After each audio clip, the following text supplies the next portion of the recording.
maybe what it is. Well, you throw it a little bit too hard, you don't get quite enough lift, turn on the ball, the ball does not have enough time to react. Wants to convert the spare. Stay clean. Yeah, as steady as she is right now with the lead, you can sense that she's probably at this point saying, hey, I'll just go out there and try and hit the pocket and see what happens. Well, Wendy Macpherson, first time ever from the top seed position, she said, you know, I'm just going to approach it like any other match, go out and try and bowl well early and get ahead and see what happens.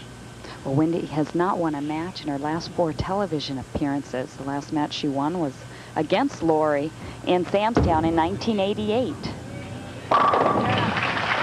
Boy, she's got lane 8 zoned right in. She has struck all 3 times. She left the 310 on lane 7. There you see in the second. Then, of course, leaves the 257 in the 4th. Let's see if she's able to kind of find the in-between there and strike in the 6th. Well, lane 7 really appears to be the tougher lane. It has appeared that way to me, even though the players have been able to get zoned in on it occasionally. Just doesn't seem to be quite as much room as there is on lane 8.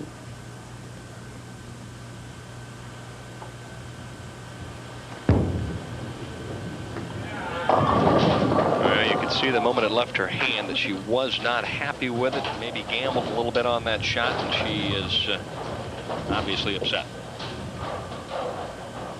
We're playing inside here on the 12-13 board at the arrows. The ball doesn't go out quite far enough, but once again, it hits that hook spot and does not hold, and I think the players had that hold. A bold attempt for Wendy Macpherson to try and convert the 6-7. Now she finds herself in a deep hole here in the championship game, and Lorrie Nichols is trying to become the first woman ever to win 3 times here in Rockford. Then there would be no question for the Rockford Jinx, as she would have won this event twice in the same house. Pretty shot. Perfect shot, ringing 10. Throw it a little light and get the wall shot. Well, that's what makes bowling so much fun. That's why I retired at a very early age. You couldn't handle those mental mental ups and downs, exactly. Wanting to convert the 10 pin.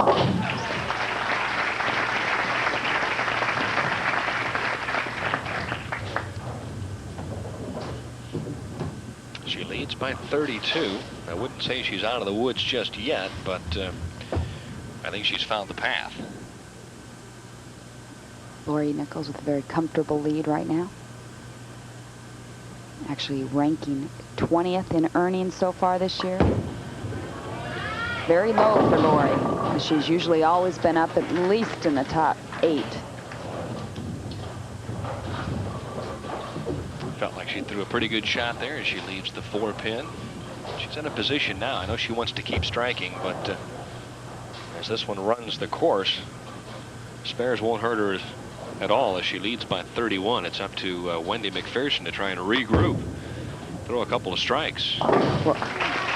So a spare for Lorrie Nichols in the 7th. She leads by 31. We'll be back with a conclusion of the championship game here in Rockford of the $50,000 Hammer Midwest Open. By Hershey's Symphony. Hershey introduces Symphony Milk Chocolate, also with almonds and toffee chips. And while we were away, a 10 pin, a stubborn 10 in the 7th for Wendy Macpherson. She converted that, then struck in the 8th. She trails by 31. Lorrie Nichols now in the 8th frame. Lorrie Nichols, the bowling proprietor of Algonquin Lanes. Oh! And hand on head, I'll tell you what, she's had a lot of tough breaks over the last year and a half in the championship round, and that was the biggest break she could get. You could write this in the record books right now, because I'd have to say this is Lorrie's match and her title when she carries a shot like this.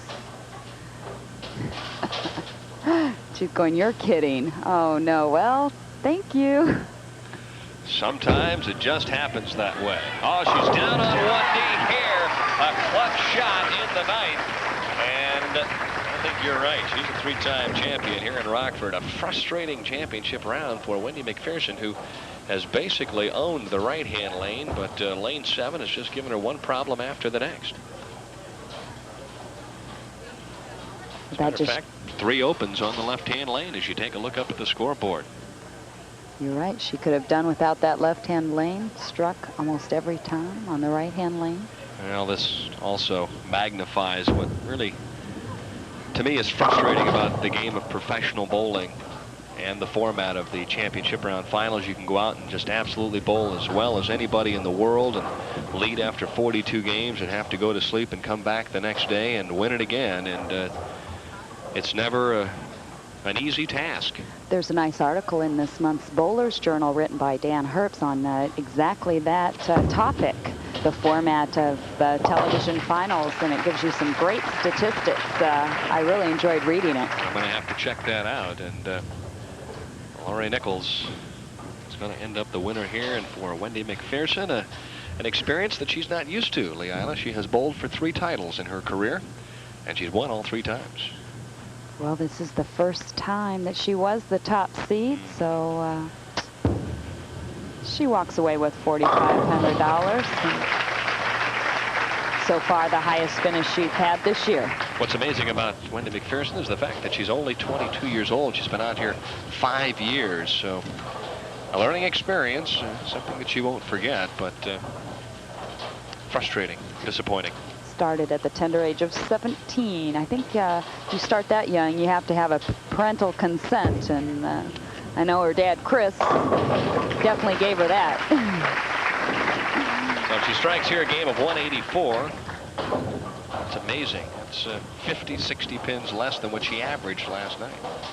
The difference a day can make. Well, a tough thing, too, sitting around for an hour trying to figure out just how you're going to play the championship round pair. Then you get out there, and they're a lot different than when you practiced on them an hour and a half earlier. And not making excuses, just trying to give you the facts. See, the trouble is, a lot of times the top seeds don't get lined up until it's too late. But for that lady right there, she's figured it out. She may just move here to Rockford before it's all over. Our champion, Lorrie Nichols.